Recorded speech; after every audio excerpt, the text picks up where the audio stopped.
Hallelujah. Let's pray. Father, we thank you, Lord, for this very moment, O God, that you have gathered us, your children, to listen and to dine with you. O God, we continually offer you our lives, O God. Thank you for all this opportunity that you are giving us to learn and listen to your word. I pray to give us your understanding, the message, Lord, that you want us to hear, O God. Father, I pray for your anointing upon your word, upon each one heart, O Lord God, para maunawaan namin ang iyong salita. Salamat po, Diyos, pagpalain mo ang bawat isa sa amin, ganon din ang mga kapatiran namin na nasa online. Father, thank you. We bless you in Jesus' name. Amen and amen. Okay, pwede po tayong maupo lahat. And good evening to everyone. Akala namin hindi pa gabi. Gabi na pala. Medyo nag-exercise kami na naglakad-lakad.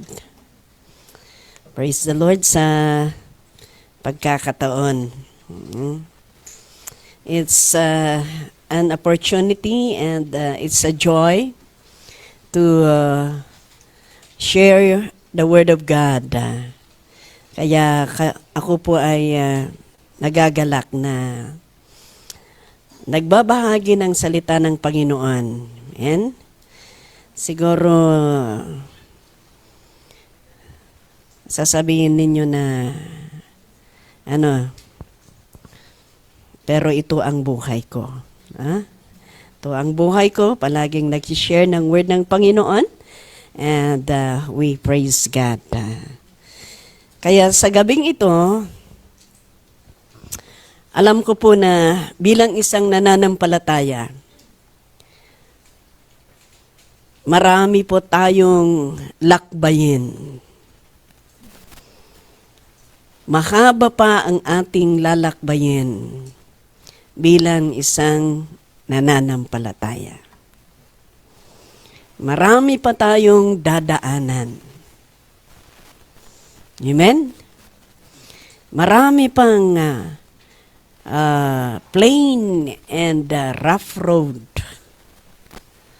Marami pang tilukano, sangat salog. Pataas, pababa.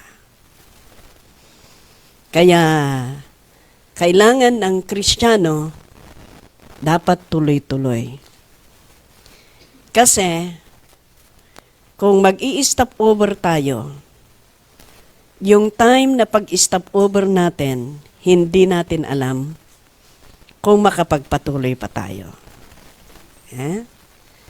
Kaya, ang magandang gagawin natin bilang isang nananampalataya, kung sinimulan na natin, tuloy-tuloy na.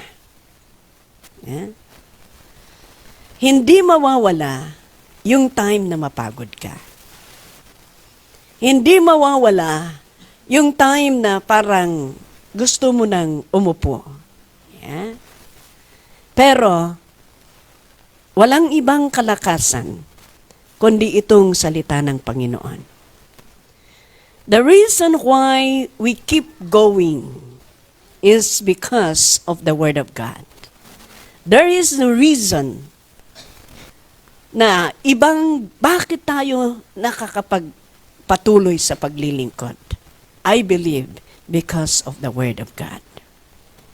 Kaya ang topic natin ngayon is how to remain strong and be a winner. Paano tayo manatili na malakas and be a winner?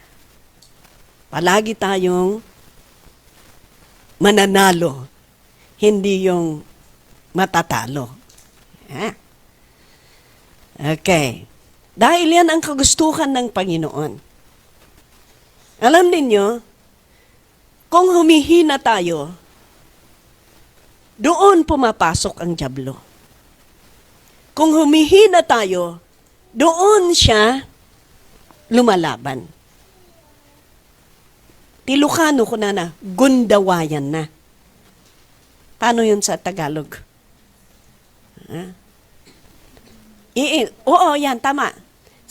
Samantalahin niya.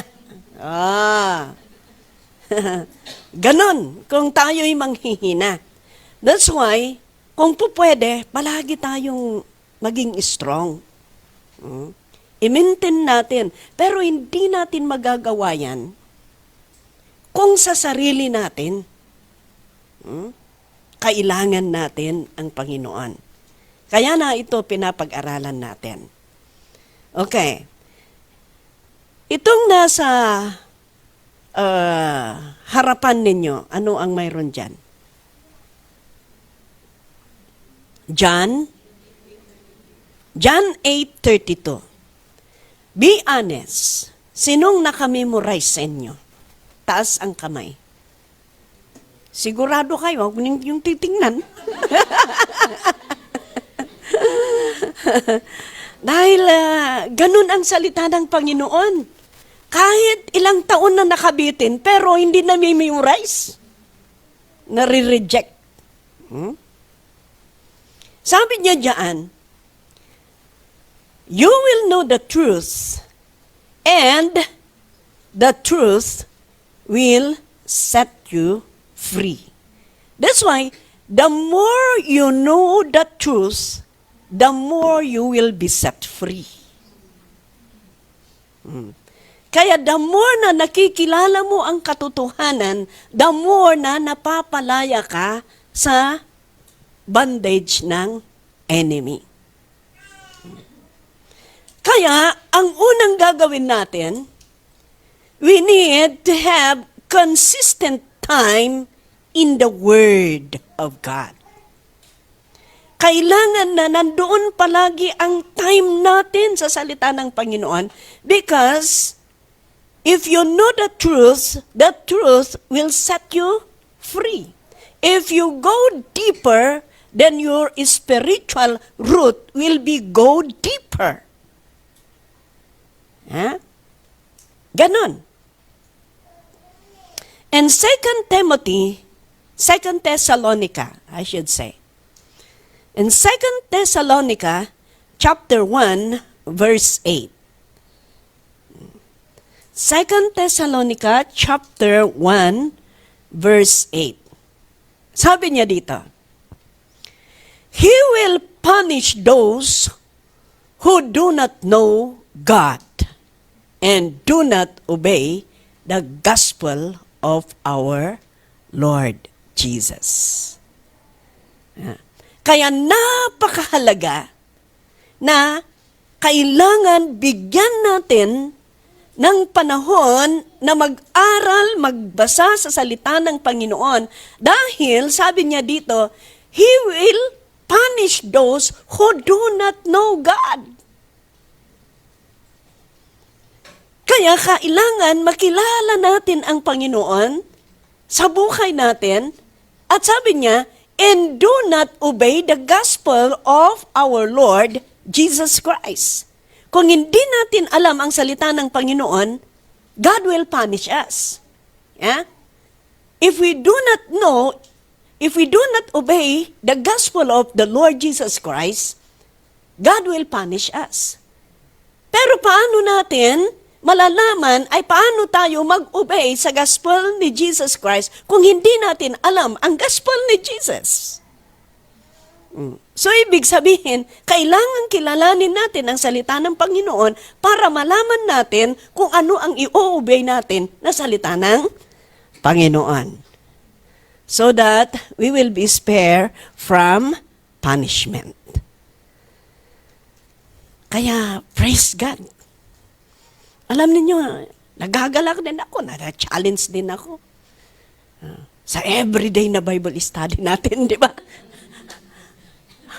Imagine from central to south, tapos south na naman hanggang north.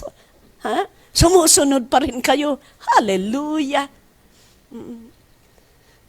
That's why I keep praying. Lord, sabi ko, ano ang kailangan nila? Ano ang kailangan nila? And praise God because God always give me. Kaya kahit anong plano kong ituturo, mamaya napalitan. May isa din na gusto kong ituro sa inyo. Pero antabayanan ninyo. Antabayanan ninyo dahil importante yun. Kung minsan naliligaw ang tao dahil sa kakulangan sa salita ng Panginoon. Yeah? Because sabi nga, tama yung salita ng Panginoon, my people perish because lack of knowledge. Kaya para hindi tayo mawala, kailangan magiging knowledgeable tayo sa salita ng Panginoon. Hey, so ganun kailangan malaman natin. This is one reason that we need to teach the Word of God. We need to evangelize. We need to allow people, invite people to listen to the word of the Lord dahil kung hindi nila alam ang Panginoon, mapapanish sila. Mapanis pa sila. Double. Doble nga, double pa. That's why we need to teach them the word of God. In Psalm chapter 26, verse 8, Psalm chapter 26, verse 8. Tama ba? Sabi niya, I love the house where you live, O Lord, the place where your glory dwells. Yan. Kaya, dapat tayong mga anak ng Diyos, mahalin din natin. Sabi niya, I love the house where you live, O Lord. Yeah? The place where your glory dwells. Praise the Lord. Kasama yun. Kung gusto mong mag-aral sa salita ng Panginoon, kung gusto mong matuto, mahalin mo din yung coming in the house of God. Sorry kayong mga naka-online. Siguro nasa kwarto kayo or nasa kung saan kayo, pero you are excused for now. But you know, malaking impact ka yung face-to-face. Malaking impact yan. Kaya kung ako kayo, ayan, maganda yung face-to-face.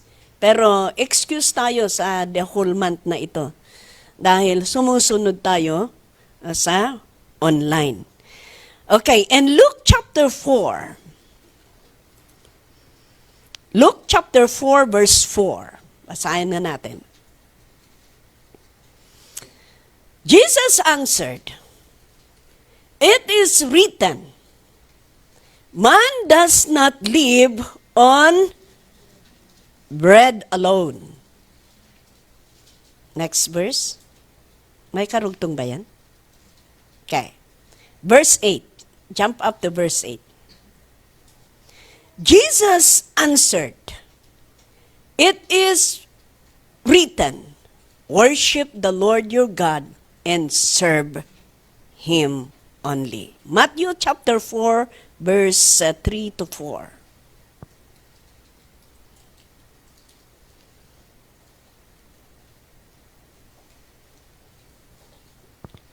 The tempter came to him and said, if you are the Son of God, tell these stones to become bread.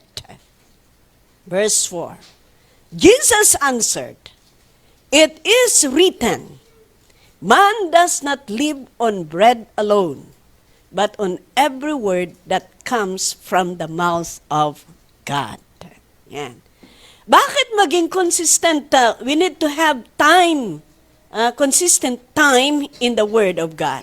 Because the Word of God is the food of our souls. Yeah. Hindi tayo lalago kung hindi tayo makapakinig o mag-aral sa salita ng Panginoon. Kasi sabi niya, it is written, man does not live on bread alone. Ang tinapay, it represent pagkain. Bakit kumain ang tao? Para lalago. Hindi kakain ang tao para mamatay. The same with the Word of God. Sabi niya, but every word that comes from the mouth of God. Kaya kailangan kumain ka spiritually, the Word of God, so that you will grow spiritually. Ganun lang yan. Kaya napaka-importante ang salita ng ating Panginoon. Yan. Napaka-importante yan. Number two,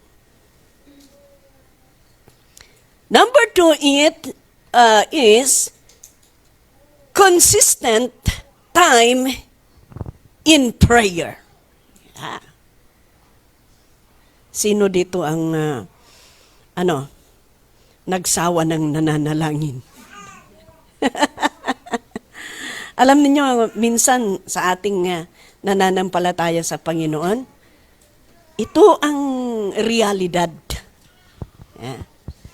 Kung tumatagal tayo sa paglilingkod, bakit parang nawawalan tayo ng gana? Noong bagong-bago tayo, ayaw natin mag-absent. O minsan pa, parang nagfa-fly yung paa natin na lumalakad papunta sa simbahan. Pero nung kahit anong activity, sige. Alam niyo sa lahat ng ministry, sa loob ng simbahan, ang ayaw na ayaw ng kaaway, prayer. Kaya, tingnan ninyo, ang mga prayer group, kung minsan sila ang kakaunti. Sila ang kakaunti. Dahil, yan ang gustong-gusto ng kaaway na gagawa ng paraan para mahinder. Tapos sabi ng kaaway, tama na yun, prayer, boring. Boring. Why? Kailangan kang mag-kneel down. Samantalang ang music, sige. Gustong-gusto naman ang mga ng music. Pero mag-ingat kayo mga music, dahil palagi kayong nandito sa front. Frontliner kayo. Mag-ingat kayo. Dahil inatakin ni Lucifer ang din. Ano ang spirit dito? Pride. Mas magandang boses ko. Magaling naman akong maggitara, sabi yung iba. Kaya kung minsan, tagpapasubnod.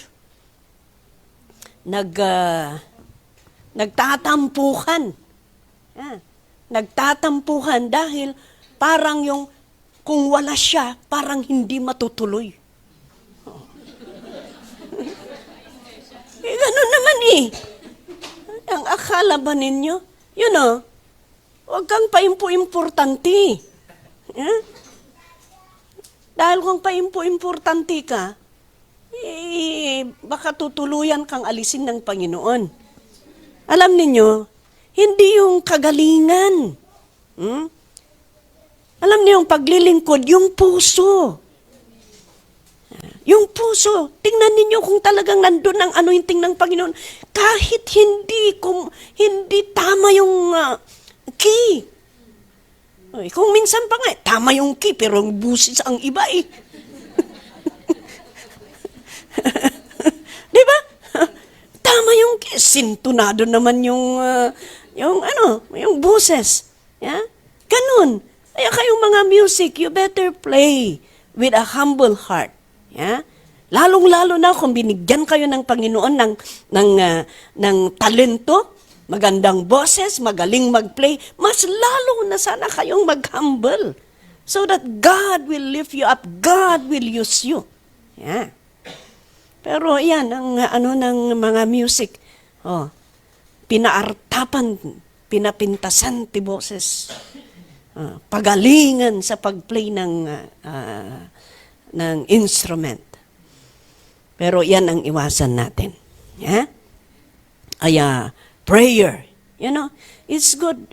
Every time that you start your activity, pray. Yeah? After ng activities ninyo, pray, and give all the glory to the Lord. Yeah?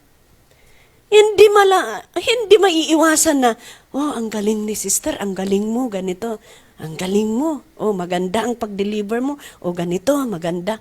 But you need to know how to give glory to the Lord. Yeah? Huwag mong aangkinin ang glory. You give to God. Dahil kung kukunin mo ang glory na yan, wala ka ng reward. Hallelujah. Kaya kailangang maingat tayo. Prayer! Kaya sana, during prayer meeting, ay kailangan na nandyan kayo. Amen? Mahirap ang prayer. Tingnan ninyo sa Don Watts. Marami kayo nung una. Pero habang tumatagal, kumukunti na. Dahil ang prayer, communication sa Panginoon. And the enemy is trying to divert you from the communication. Ganon. Ayaw niya na makipag-usap kayo kay Lord. Kaya gusto niya, kasi sa pamamagitan ng panalangin, doon tayo isusumbong lahat sa Panginoon. Diba? Isusumbong natin lahat sa Panginoon. Kaya ayaw ni demonyo yan. Kaya nag-i-start ka lang, napunta prayer meeting. Punta na naman ang taong itong magsusumbong. Ganon ang attitude ni demonyo. Kaya he is trying to hinder you para hindi ka makasumbong sa Panginoon. Ganon. Dahil alam niya, kung isusumbong mo kay Lord, tutulungan ka ni Lord. At ayaw ni demonyo yan. Ganun kasi, katindi ang pagpipray. Kaya pansinin nyo, lahat ng mga, sa Hong Kong, ganun din. Ganun. Ilan ang mga music, umaabot sila ng 60, ganun. Pero ang prayer ministry, more than 10 lang sila. Gusto nila dito sa front. Ayaw nila doon sa likod. Pero hindi nila alam na ang mga prayer, sila ang backbone. Kaya, backbone. Ganon. Yan. Alam niyo yung backbone? Ito. Siya ang naghuhold lahat para itong body na ito maka-stand. Ganun ang prayer. Ganun ka-importante ang prayer. Kaya, napakaganda ang ministry na prayer. Psalm chapter 121, verse 7 to 8. Anong sabi dito?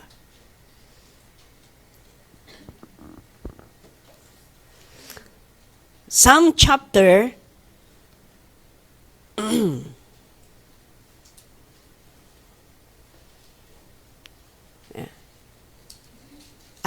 Matthew chapter 26, I should say. 26 verse 41.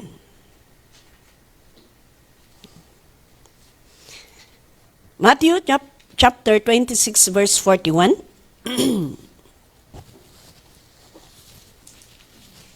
Okay.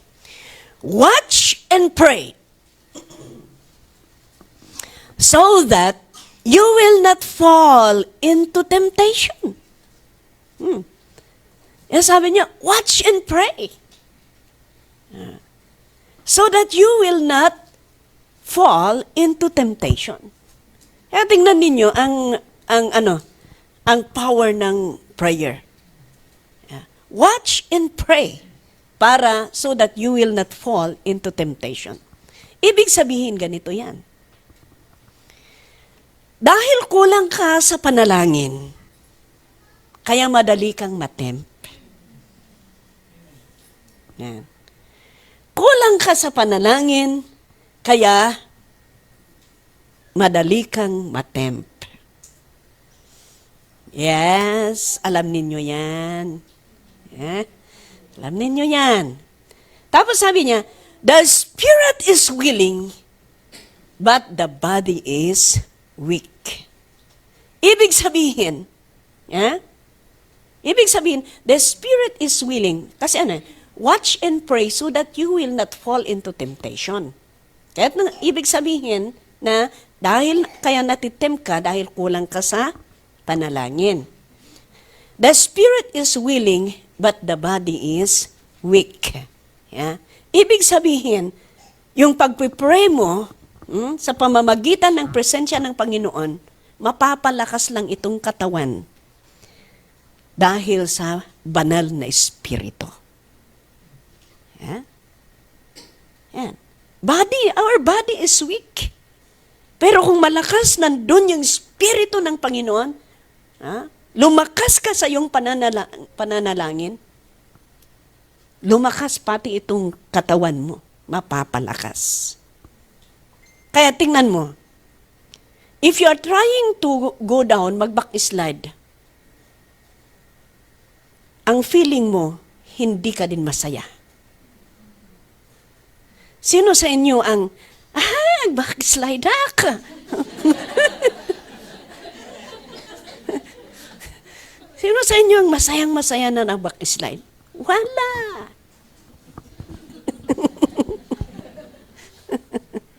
Yes. Kung masayaman ang mukha, peke. Fake yan.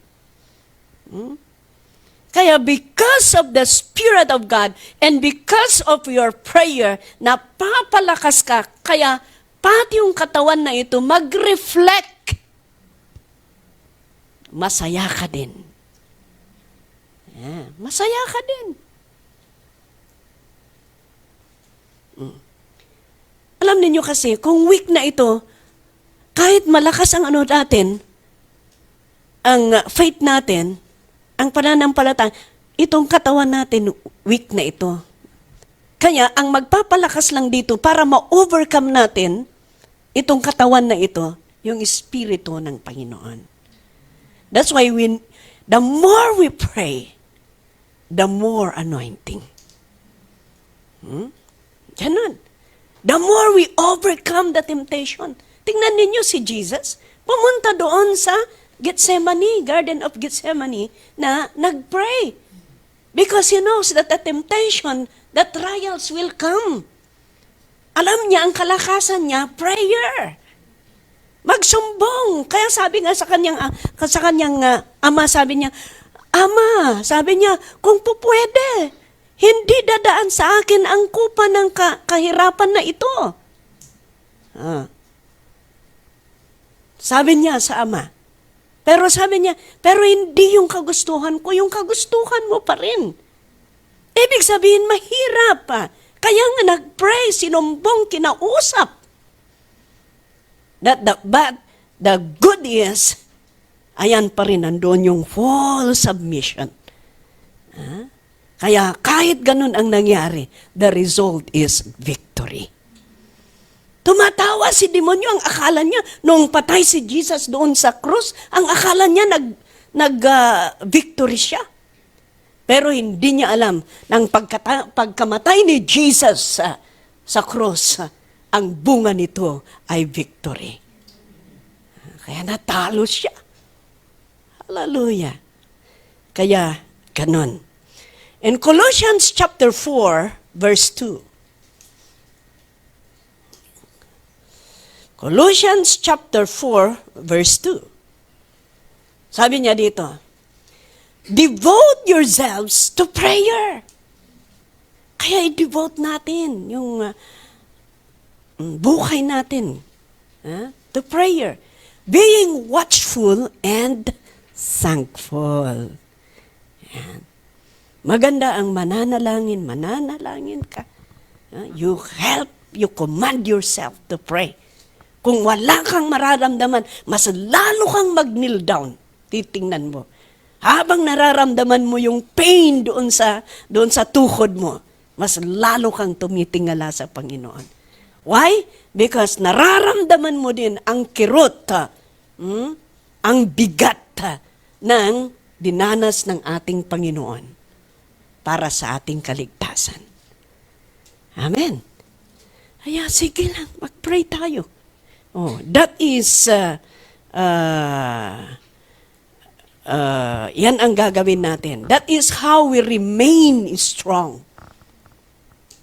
Alamin niyo kaming mga pastor, kung walang prayer na ito, hindi kami makapag-stand na ganito.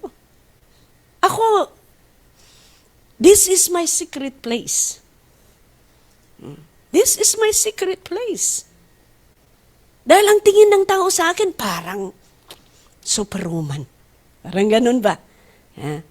Kung minsan pa nga, iba ang tayong mga pastors, tayong mga leaders, iba ang tingin ng members natin sa atin. Parang hindi tayo napapagod. Yan. Kung minsan, parang ang tingin nila, iba ang kinakain nila, iba ang kinakain natin. Parang ganun. Parang may superfood. Ganun eh. Yan ang tingin nila sa atin. Parang sila napapagod, hindi tayo napapagod. Parang ganun ang tingin nila. But remember, we are all human. We are all the same. Kung nagmimerienda kayo ng ilang beses ng isang araw, magmimerienda din kami, Diba? Pero alam ninyo sa Pilipinas noon, grabe ang persecution noon. Lalong-lalo na noong unang-una, itong bagong-bago ang free believers, ay grabe. Kung may nagkukok na umiinom ng coke na pastor, parang yung offering ang pinagkukok mo.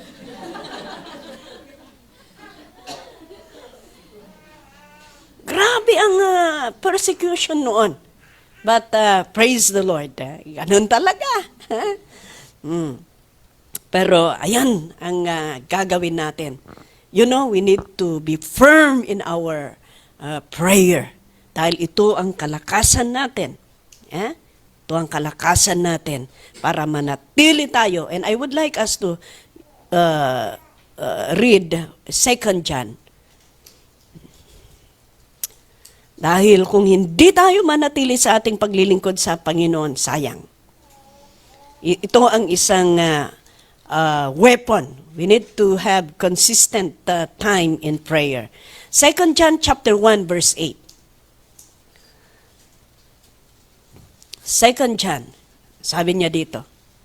Ito You know, we need to remain and be strong in faith. You know why? Sabi niya dito, watch out that you do not lose what you have worked for, but that you may be rewarded fully. Kaya watch out, mag-ingat tayo. Anong kailangan natin? Manalangin. Dahil kung hindi tayo mag-remain na strong at matatalo tayo at mawawala yung reward natin, ayan, no? Mawawala yung pinagtrabahuan natin. Pinaglingkuran natin. Or yung investment natin is spiritually.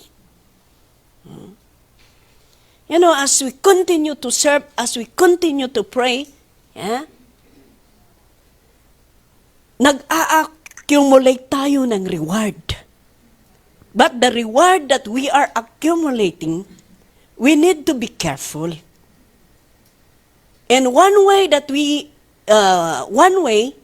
na mabantayan natin ang reward na yan, na naka-impact ka, na-accumulate ka sa pamamagitan ng palaging communication or prayer sa Panginoon. The more kasi na nagpe-pray ka, the more na nandoon yung intimate relation, mas lalo kang dumidikit sa Panginoon. Tama naman, no, kung prayer is communication, habang nakikipag-communicate ka, di ba nabibuild up yung relation? Pero kung nawawala ang communication, ano ang susunod? Separation. Ganun, di ba? Why? Because no communication. But the more you communicate with God, then the more intimate relationship mag-build up. At kung yung relation mo na build up, nababantayan na ang mga reward mo. Why? Malabo na lumayo ka sa Panginoon because you have that intimate relationship. Amen? Kaya walang makakakuha, hindi mawawala ang reward mo. Amen? Yan. Okay. So, consistent time in the Word of God. Number 2 is consistent time in prayer. Yeah? Number 3. Number 3 is para mag-remain kang strong and be a winner is surround yourself with godly people. Ito ang isa. Kung minsan na iba ang nagsusurround sa atin, kaya natatalo tayo. Kung minsan, nag-alon-alon tayo. Di ba? Minsan, nag-alon-alon tayo. Mamaya, may naggaganon si demonyo. Ayan. Sabi ni Snake, kaya tiningnan ni Adam. Ay, ni Eva. Diba? Ganon. Kaya, si David, nag-relax siya. Nag-alon-alon doon sa rooftop. Ano ang source na, ano ang simulan ng temptation? Yung mata. Nakita niya si Bathsheba. Ganon. Si Eva naman, nakita niya yung bunga. Kaya mag-ingat ka, mata. We need to be careful. Kahit ito. Kasi alam ninyo, ang outlet ang entrance. Entrance or, yung entrance, pagpapasukan ng kaaway kung hindi natin gwardyahan, dito. Kung minsan, pati dito. No, adan na angot mo, sikamot! Diba? Kung nakaamoy ka ng mabaho, wala, magsalita ka ng, sino bang mutot dyan? Kaya we need to be, kaya ito ang gagawin natin para maging strong tayo na palagi. Surround yourself with godly people. Proverbs chapter 13, verse 20. Basahin natin.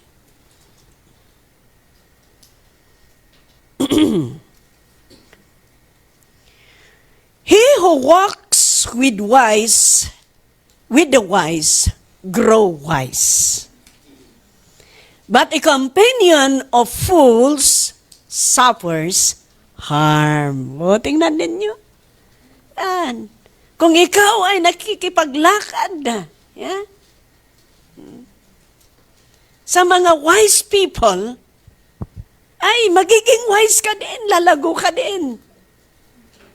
Ako, noong unang-unang naglingkod ako, gustong-gusto kong sumasama sa mga matatagal na pastor, yung mga matatanda.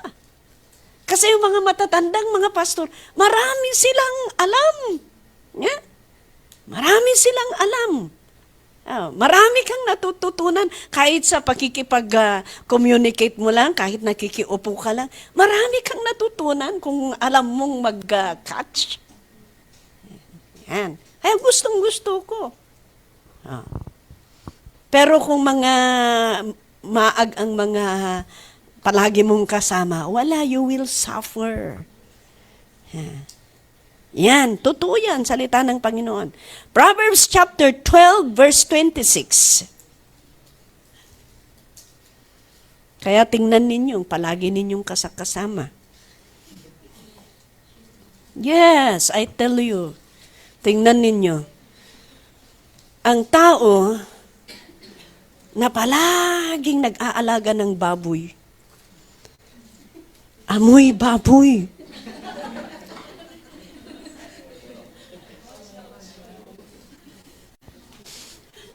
Mag-ingat kayo. Ingat kayo sa kasama ninyo. Hallelujah. Yan. A righteous man is cautious in friendship. But the way of the wicked leads them astray. Tingnan ninyo. Kaya talagang yung righteous man, very careful sila sa mga friend nila. Kasi may kasabihan, tell me your friend, and I will tell you who you are. Totoo yun. Kaya maraming nasasabit doon sa bilangguan. Sa katotohanan, hindi nila ginawa yun. Sabit lang sila. Kaya mag-ingat kayo sa mga kasakasama. Dahil, the same feather flocks together. A birds that the same feather, sabi niya. No? Kaya mag-ingat tayo. Pero ayan, be careful. Kung gusto ninyo maging wise, piliin ninyo ang barka-barkada nyo. Sa kung ganun din ang sinasabi ko, mag-iingat kayo, sabi niya. Sabi ko sa kanila. Tingnan mo, kasama mo. Hindi ka utangira kung kasama mo ay utangira, mamaya utangira ka din. Totoo yan.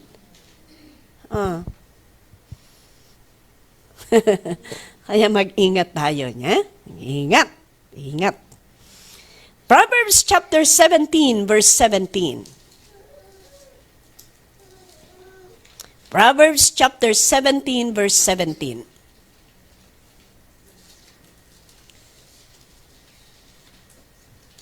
Yan. A friend loves at all times, and a brother is born for adversity. Yeah? Yung tunay na friend.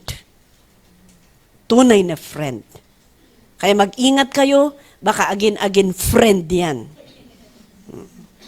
Mamaya inutangan ka. Nakuha lang ang gusto, mamaya wala na. Yeah. Kagaya ng mga scammers ngayon. Mga scammers na yun. Ay, sa kung maraming na-scam. Very sweet ang ano nila. Parang totoo. Nung nakuha nila yung pera, wala na. Kaya, we need to be careful. Proverbs chapter 18, verse 24.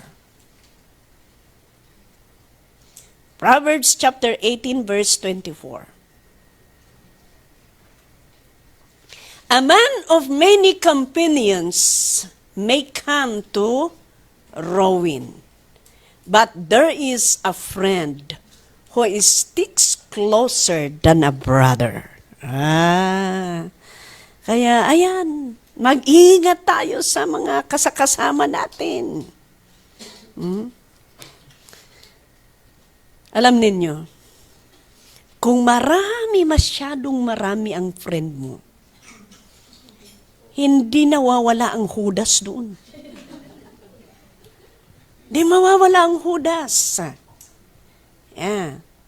Kaya, the best that na gagawin natin is, piliin natin, ipag-pray natin, Amen. Ganon din ako noon. Friend kita kung may pera ka. Sabi ko, Yeah. Kasi may maglibre. Ganon. Pero kung wala na siyang pera, dyan ka na. Ako din, marami akong kalukukan. Pero salamat dahil binago din ako ni Lord. Sabi ko nga, noon muntik na, may bagong kasal na muntik na maghiwalay dahil sa kachichismus ako, Ganun ako noon. Pero praise God, binago ako ni Lord. Chismusa ako ni Lord ngayon. Kaya I never stop in sharing the Word of God.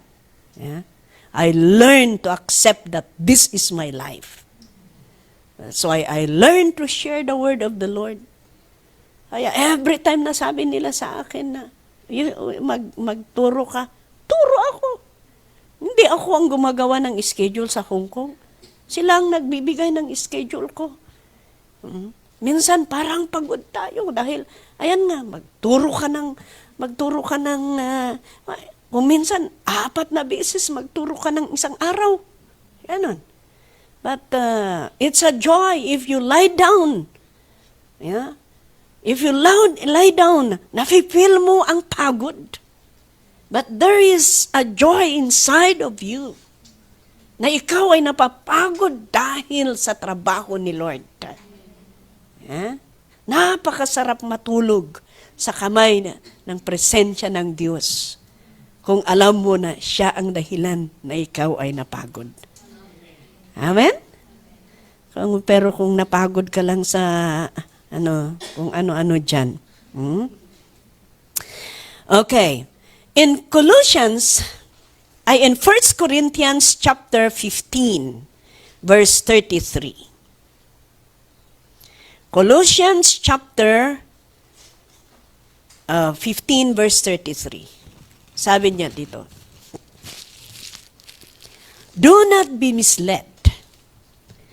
Bad company corrupts good character. Tingnan ninyo. Do not be misled. Bad company corrupts good characters.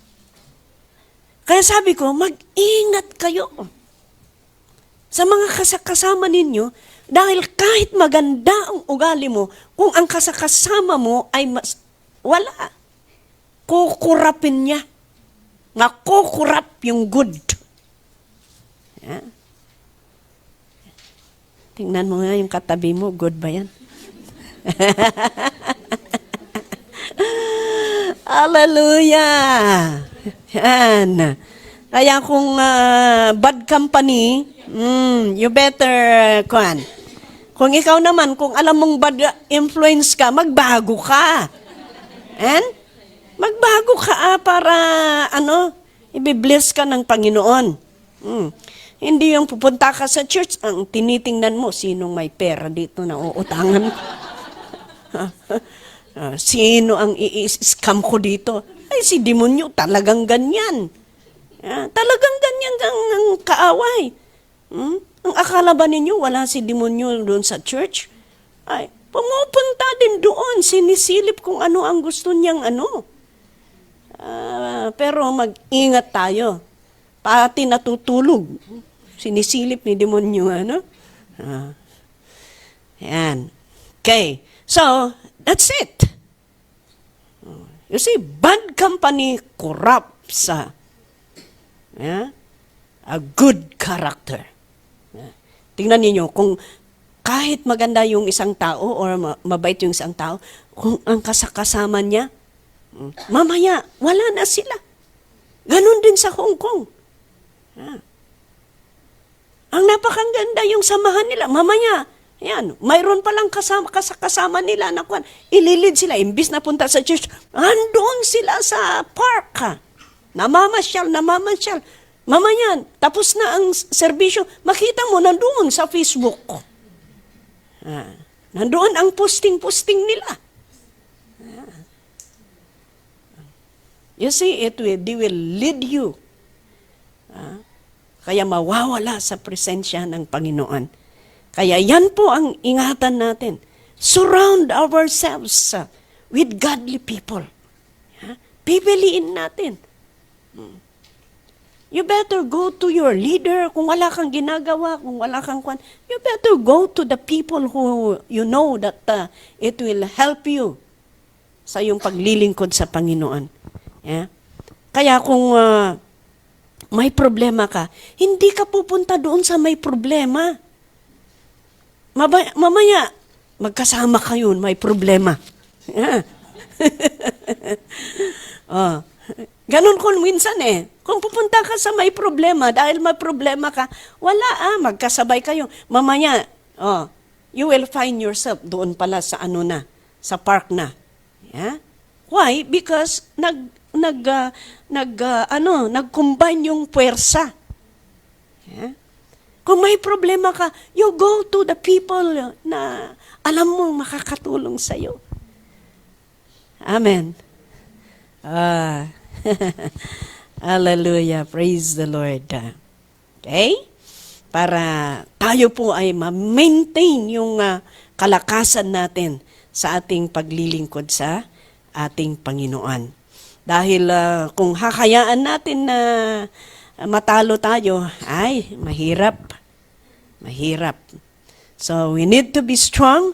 We need to remain in kaya pinapag-aralan natin ang lahat ng mga bagay na ito para hindi tayo mawawala sa ating paglilingkod sa Panginoon. And let us surround ourselves. Yan, sabi ko kanina, kung gusto ninyong magiging wise, yung wise ang palagi niyo kasama. Ganon. Ganon din ako nung nag-aaral ako ng elementary.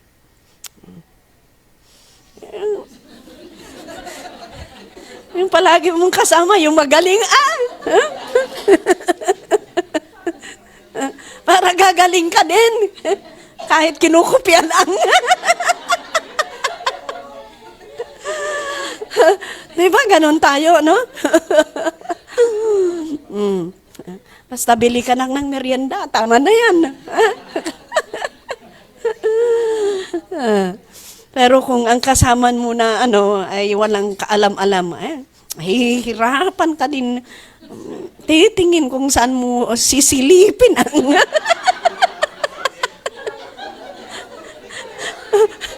di ba ganun? Hihirapan ka kung paano mo saan ka sisilip, kung saan ka magkopya, Pero kung ang kasama mo'y magaling, wow. Bigyan mo lang ng merienda. Naka-insured ka na.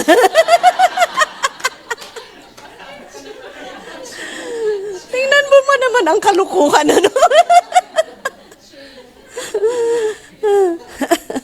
Sure ka na. Ganon talaga ang kalukuhan ng tao, no? Pero tingnan ninyo, wise din ang mundo kung minsan.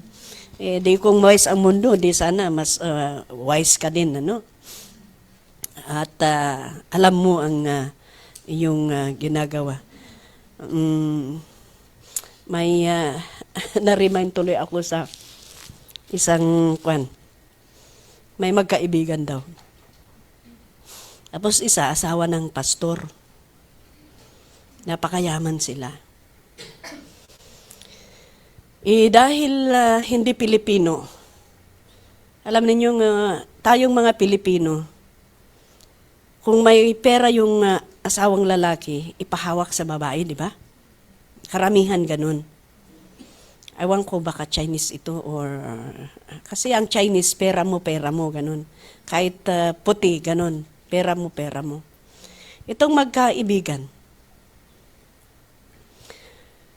napakinggan nila, sabi daw yung asawa na lalaki, sabi daw niya, kung mamamatay ako, lahat ng pera ko, isasama ninyo sa aking kabaong. Sabi daw niya. Nag-isip-isip daw yung nung masakit na yung asawa niya, nag-isip-isip, sabi niya, sayang naman itong kayamanan ng asawa ko na maisasali doon sa kabaong. Ay, nagkaroon siya ng wisdom. Yung namatay yung asawa niya, siyempre napakinggan yung yung friend niya.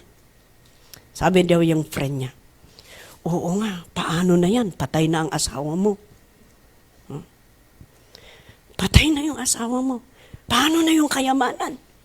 Hindi ka ba makukonsensya na hindi mo to pa rin yung utos ng asawa mo? Sabi niya. Tapos na daw ang tapos na ang libing.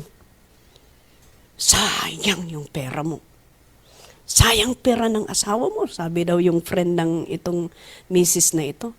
Pero sabi niya, pasalamat ako sa Panginoon, binigyan ako ng wisdom. Sabi daw yung asawang babae, anong ginawa mo para hindi ka makonsensya? Di ka ba makonsensya? Sinabi ng asawa mo. Sabi daw niyang babae, binigyan ako ng Panginoon ng wisdom. Sinulat ko sa cheque lahat ng amount ng pera.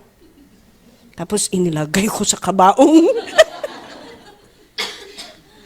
Bahala siya kung ikiklim niya sa bangko. Hindi ko kasalanan na yun. Hindi ko na kasalanan yun. Naiisulat ko na lahat sa cheque, nilagay ko na sa kabaong. Bahala siya kung magwi-withdraw. Ipapalit yung cheque na yan.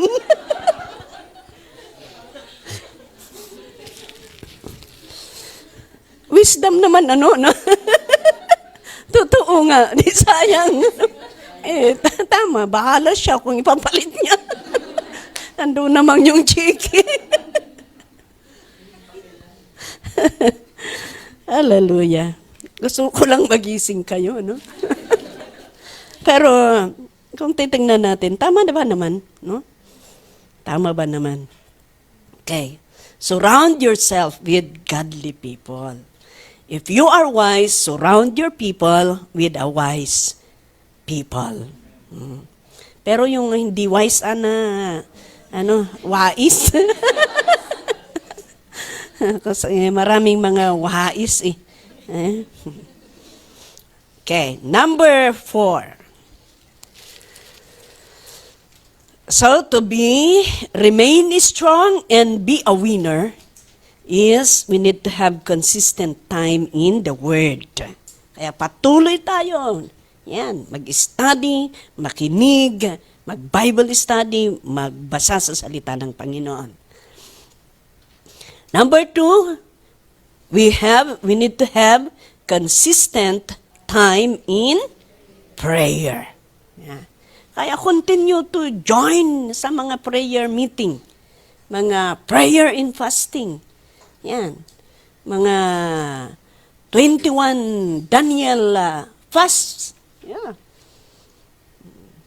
Sa anniversary ninyo, maraming pumayat. Maraming pumayat pero naging healthy.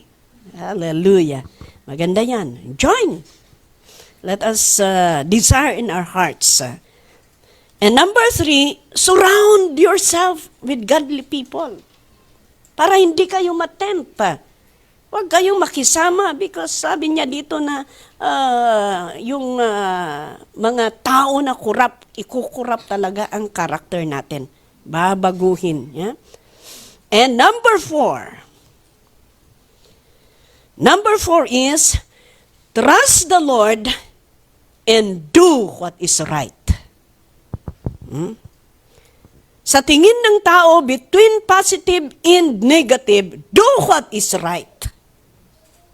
Yan. Do what is right. Trust the Lord and do what is right.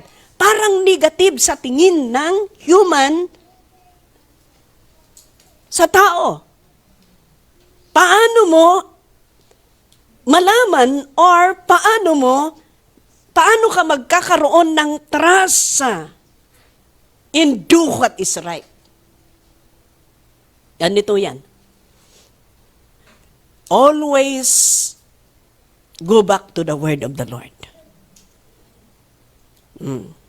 Kung ang isang bagay ay hindi tumpak sa salita ng Panginoon, don't do it. But kung isang bagay, kahit mahirap, basta in line sa salita ng Panginoon, do what is right. Do what is right. And you will see how God will bless you. Yeah? In Proverbs chapter 25, verse 21 to 22. Excuse me. Proverbs chapter 25, verse 21 to 22. Sabi niya dito, if your enemy is hungry, give him food to eat. If he is thirsty, give him water to drink. Mahirap yun, di ba? Mahirap gawin yun. Sinuntok ka tapos bigyan mo pa ng tinapay. Kuha ka ng bato, pukpukin mo din.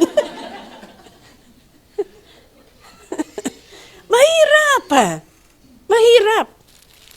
Pero, yan ang salita ng Panginoon eh. Mahirap gawin, but, yan ang salita ng Panginoon. Just do it, just trust the Lord and do what is right. Okay? Next. Anong sabi sa next? In doing this, you will heap burning coals on his head, and the Lord will reward you. Paunawaan ba ninyo kung anong ibig sabihin nito? Yeah. Sabi niya, if your enemy is hungry, give him food. If he is thirsty, give him water to drink. Isang word lang nga na napakinggan mo, na negative, na sinabi niya sa'yo. Sobrang asar mo. Di ba? Sobrang asar ka. Mahirap yung, sabi ko nga, mahirap yung ano. Pero alam ninyo, ito ang napakaganda. Alam ninyo si Bishop? Yung mga umalis sa atin, ay, alam naman ninyo, umalis sila kung ano pang sinasabi sa free believers. Ganon. Pero, nung nagkasakit yung anak ng umalis sa atin na pastor, alam ninyong ginawa ni Bishop? Nagbigay si Bishop para sa hospital, bayad sa hospital.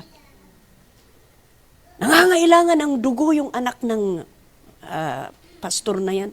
Sabi ni Bishop, okay, you announced kung sino ang kaparihas ang para magdonar ng dugo.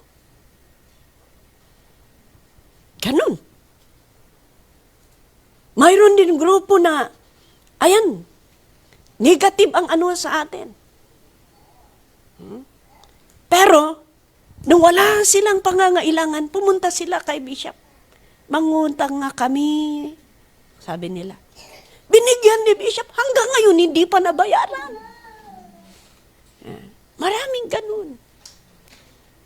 Maraming ganun. Yan ang example yung you give food to your enemy. Ibig sabihin, ano man ang ginawa sa'yo, gagawa ka din ng maganda sa kanya. Yeah. Kung babatuin ka ng bato, batuin mo ng tinapay para may kainin siya. Kahit nabukulan ka. Kahit nabukulan ka. Yeah. Kahit nasaktan ka. Yeah. Ano man ang sinasabi, ano man ang ginawa, patawarin mo, gagawa ka pa rin ng maganda. Alam ninyo? Ito, next verse. Maunawaan ba ninyo ang ibig sabihin nito? Sabi niya, in doing this, kahit nasaktan ka, ikaw pa ang nagrabyado, ikaw pa ang nag-bless sa kanya, ikaw pa ang nagbigay sa kanya, kahit sinaktan ka. In doing this, sabi niya, you will heap burning coals on his head. Sabi niya, kung gagawin mo ang maganda, painumin mo, pakainin mo pa rin kahit inimi mo, sa pamamagitan ng paggawa mo ng maganda, you will heap burning coals on his head. Anong ibig sabihin yan? Parang nilalagyan mo ng gumigilablab. Tama ba yun? Nauging? Naglalagablab na oling. Baga. Dito sa kanyang ulo. Ganun daw. Kung ginagawa mo ang maganda, ang mabuti sa enemy mo, yung paggawa mo ng maganda, linalagyan mo ng uling baga dito sa kanyang ulo. Tapos sabi niya, and the Lord will reward you. Linalagyan mo nga ng baga, the Lord will reward you pa. Parang question mark, ano? Ganito yan. Sa pagpapakain mo sa enemy mo, pinapainom mo, or in short, ginagawa mo pa rin ang maganda, you will heap burning coals on his head. Ibig sabihin, parang nasusunog ang kanyang kalooban. Ang nararamdaman niya, nasusunog. At nahihiya. At kumikilos ang Panginoon. Ganon. Nakukonsensya. Dahil kahit ginawa mong masama, maganda pa rin ang ginagawa mo sa kanya. Konsensya. Nakukonsensya yan. Parang apoy, nabuburn ang kanyang puso. And by doing that, sabi niya, God will reward you. You see? Kaya maganda, kahit ano yan, bigyan mo ng pagkain. Bigyan mo. Sunduin mo pa rin or ihatid mo pa rin. Tingnan mo. Habang kinakain ang binibigay mo, parang burning coals. Nahihiya yan. Nilalamon ng kahihiyan. Konsensya. Yeah. And repentance will come. Tingnan mo. Mamaya maganda yan. Hallelujah. So nawin mo yung kapatid mo. Hindi lang nawin yung kapatid mo, nirewardan ka pa ni Lord. Hallelujah. Kaya, ayan, trust the Lord and do what is right. Kung ano pa rin ang right, yan ang gawin natin. Kahit nasasaktan tayo. Yeah. Kahit nasasaktan tayo. Pero gawin pa rin natin. Ay, may time din sa Hong Kong na testing ako. Testing din ako. Parang ako ang may kasalanan lahat. May time pa na tatayo ako. Mag-i-exit sila. Napakasakit yun, di ba? Tapos, kung ano ang sinusumbong kay Bishop noon. Ginawa ko lang, sige. Basta umiyak lang ako kay Lord. Basta gawin ko lang what is right. Pinapakita ko pa rin.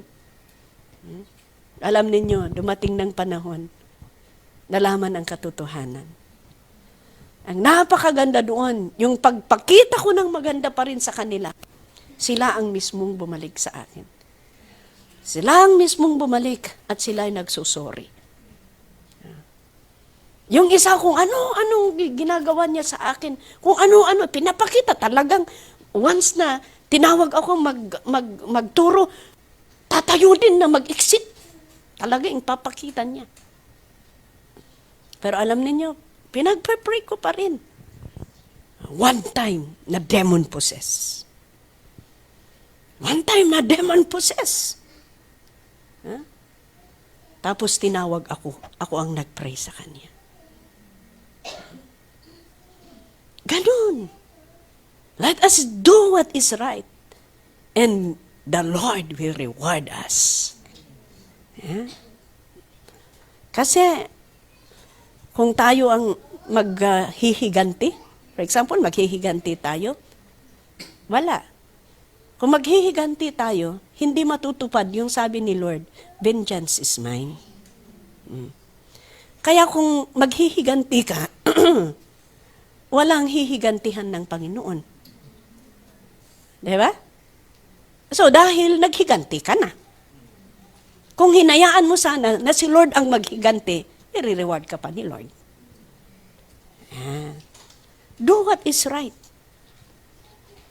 Oh, do what is right. 9:45.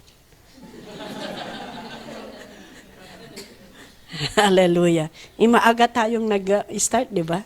Yeah. Alam ko pong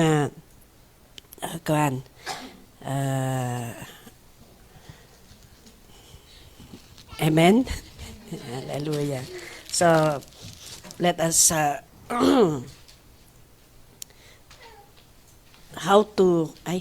sige na.